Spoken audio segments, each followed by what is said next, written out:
Hello, good morning, everyone. Hi, Kenny. How are you? Hey, Praful. I'm doing well. What are we Uh, looking at today? Today, we'll discuss about set timeout, the different way to write the set timeout. Hmm. One is very commonly used. Another one is a little bit different, but if we use it, can make the code more cleaner. I feel like Hmm.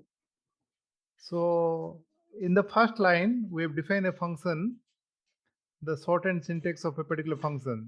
The function will just take two input parameter x and y and console.log the summation of it. Okay. So we can call any function or it can return any values. For the simplicity of the example, we are just created one function which will take two arguments. This argument, because we are doing summation, so we expecting two number to be passed, or if you pass string, then it will concatenate between two string. It really doesn't matter. So we can write the set timeout in two different ways. The first way is very commonly used, and second way is not very commonly used. Hmm. The set timeout will take two arguments. If you see, it will take two arguments. The first argument is a function, or most popularly Hmm. known as callback function. Hmm. The second argument is the timeout values in millisecond. 1000 translate to Okay. 1 second. If you want Okay. to, delay by 5 seconds, then you have to give Hmm. 5000. 5 multiplied by 1000. Got it. So in this case, we have used the callback function is in arrow syntax. So if you see, there is a Hmm. curly bracket without having any arguments or anything, the fat arrow Hmm. syntax, and inside that we can write any of our code. We can write Hmm. console.log, or we can do any calculation, or we can call any function. In this our example, Okay. we have called the add function, passing two argument 5 and 10. Okay. So this set timeout will be executed only once. After 1000 Hmm. millisecond or after 1 second, this will be executed. Can you talk about little bit about set timeout, Kenny? Yeah. I think what most people are used to and what we are also commonly used to is writing code that runs one after another, right? So whatever we are writing, every line will be executed one after the other. But set timeout is giving us a way to not have it, one after the other. So whatever we are giving as the first function argument, we are telling it to put it in some kind of a queue, and it will be executed after that time duration that we are giving it. So even though we are writing that set timeout, it does not get executed. Although the set timeout statement gets executed, but the actual function content gets executed at a later time as per we are specified. Yeah, thank you, Kenny. And the second approach is exactly doing the same thing, set timeout. The first Hmm. parameter, we are giving the function name, add in our case. Okay. And second argument is the time, like 1000 means 1 second and so on. And after Hmm. that, we can pass any argument for a function parameter. For example, xy, we can pass 5, then x is Hmm. equal to 5. If we pass 10, then y equal to 10. Hmm. These are known as the In function that add parameters. function. Okay. Okay. So if we This have is third parameter, new. we can give comma 15 and so on. Okay. Okay. This is a new syntax for me. I have not seen it before.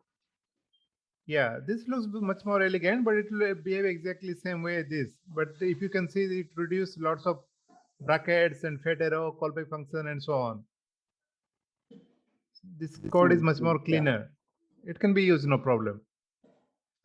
Now Perfect. let's try to run this code. Yeah.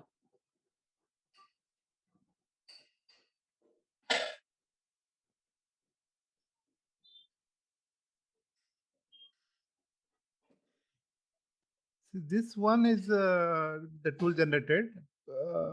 Ignore this for the time being. Praful. Yeah. Yeah. No, carry on. I was not seeing the window. Now I am able to see it. Okay. So set timeout, if you see this 5 plus 10 equal to 15 is got written. And after 1 second, if you try to run this second after 5, so this 1, 2, 3, 4, sorry, it tried to save it. See, 15. So after 15, it got executed. Right? So we can pass any argument here. So like after that 5-second delay, this code will be executed. Now 50 plus 10 equal to 60. And coming with the newer syntax,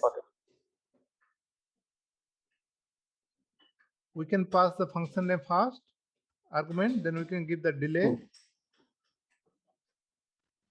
If you don't pass anything, it will be none, not a number, because we are passing x as undefined, y as undefined. Undefined plus undefined is not a number.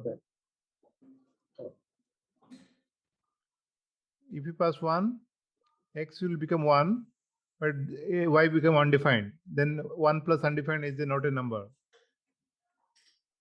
Okay. If you pass 5, then 1 plus 5 will become 6. We can pass any other number of argument, but that would be ignored. The result won't get modified or affected. Okay. So the third parameter, whichever will be passed, will be ignored.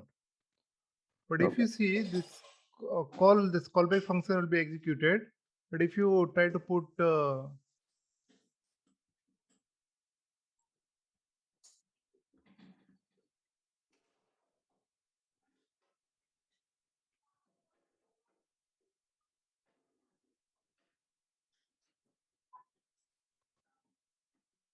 so this high and high 1-1 will be executed immediately. Yeah. So this timeout will be executed after that. So this cannot be used effectively as waiting for 1 second and running your program. This concept of delaying it doesn't work using the set timeout. So by different way we can achieve that. I'll show one quick example.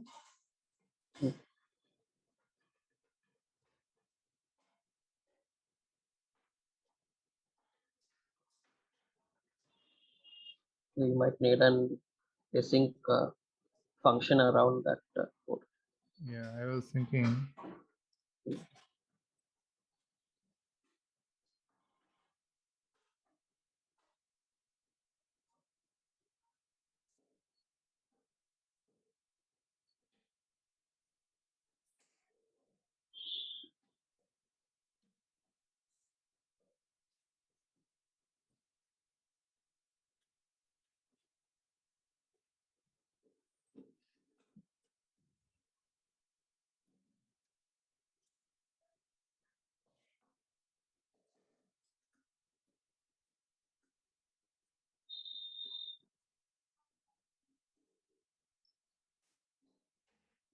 Yeah, then we need to call that test.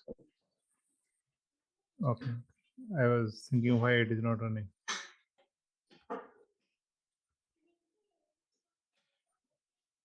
Yeah.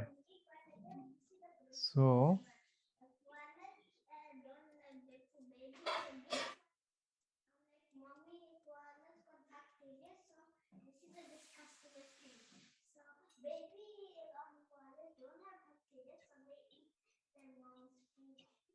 Have company.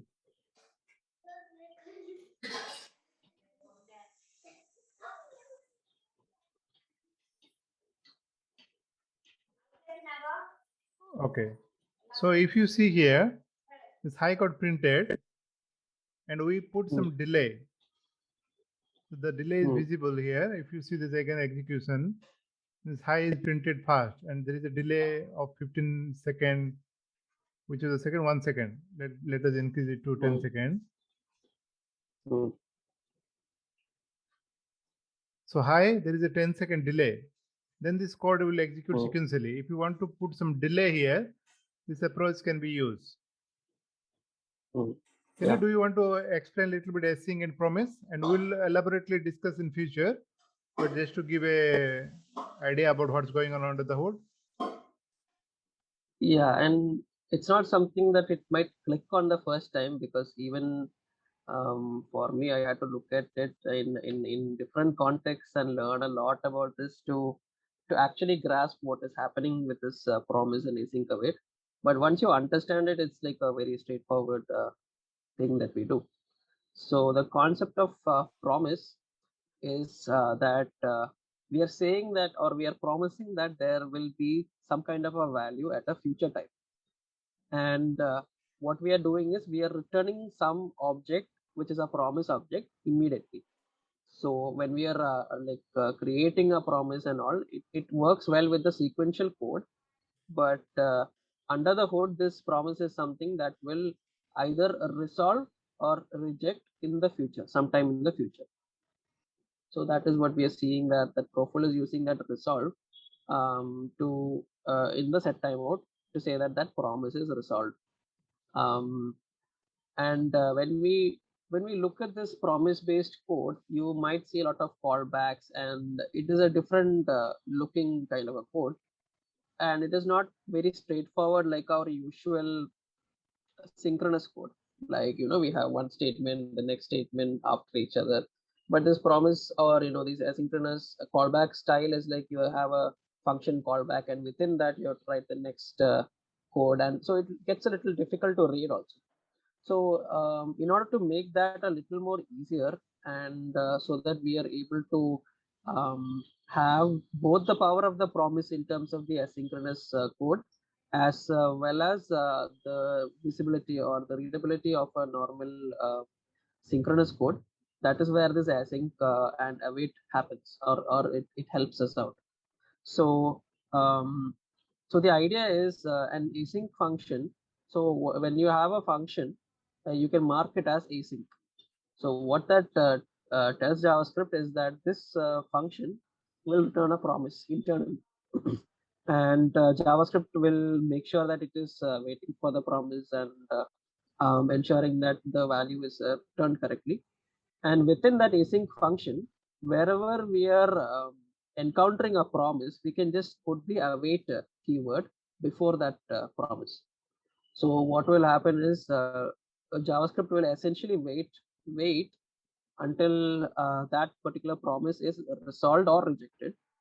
And suppose we have maybe a network call as an example, some API we're using, then we can return that result and store it into a variable directly in that one statement.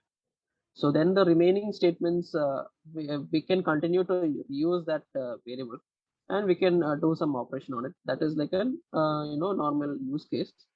But simply, if you're telling about it, it is a way that you can rewrite this asynchronous code to look more like a normal synchronous code. Right? Yeah, thank you, Kenny. Let me add a little bit about it, but we'll discuss promise and this in more elaborately, because this is one of the very important concept to understand, and nowadays it is used everywhere. If you see this example add over here, this is also a function we could have written by this format also, a function add and x and y. But this will return immediately. If you try to add here 5 and 10, so it will return 15 immediately. So this guy also will return immediately. Because that's the reason, if you still here,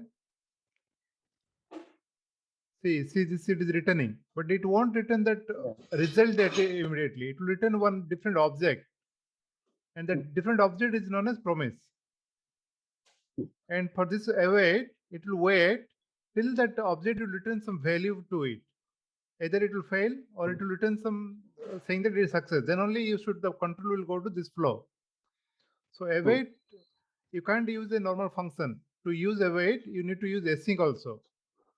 But this async function you can call normally as you are calling. So if you try to write await without async, it will throw any error. So allowed within async function. This is very self-explanatory issue. And don't get confused about this promise. It is a little bit advanced concept. So we'll cover into more later. But this will return immediately, but it won't be, the result won't be calculated at the time. So once calculated, control will go to here. then we can store into some variable also. Then we can get some data there. Hope today you guys got some understanding about set timeout, different way to write, and get a quick preview about the promise and async and await. But we'll discuss more elaborately about those concepts in future. Great. Perfect. Yeah, thanks guys. Have a good day ahead. Bye-bye. Thanks everyone.